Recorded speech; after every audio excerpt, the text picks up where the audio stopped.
Cut out of the middle of Mini-Cassia farmland, there's a 2-acre slice off 275 North. That, even from a distance, dawns the distinctions of an old farmer. Yeah, he was an old farmer, old soul. Cal Phillips' property outside of Paul, Idaho, is peppered with old tractors and trucks.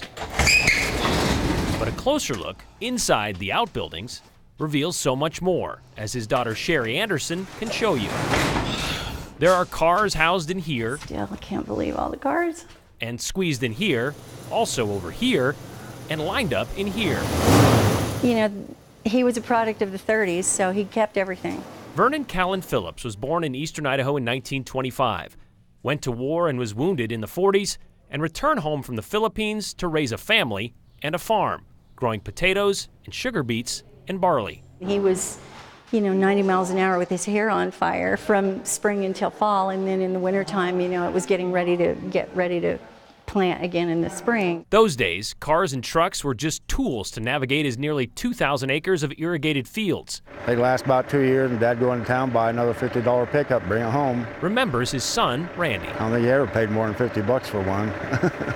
Then in 1994, Cal retired from farming. Yeah, I think we need to get that pickup out before we can get the Model A out to get the Bentley out. But he found something else to fill his newfound free time. He started finding and fixing up old cars. The whole premise was he was going to fix them up and sell them. His collection climbed to nearly 80, from Model A's to MGs, Plymouths to Pontiacs, Chevys to Studebakers, Bentleys to Rolls-Royce. Relics from every decade from the teens to the 80s. The GT? Sherry says her dad only wanted ones. Oh, I remember that one, yeah. He could restore, building some up from just the chassis, choosing everything from the upholstery to the paint color. He loved to do that. Loved to do that. Cal died 4 years ago, and his eclectic collection has since collected cobwebs and dust. Marilyn, his wife and Sherry's mom, passed away in January.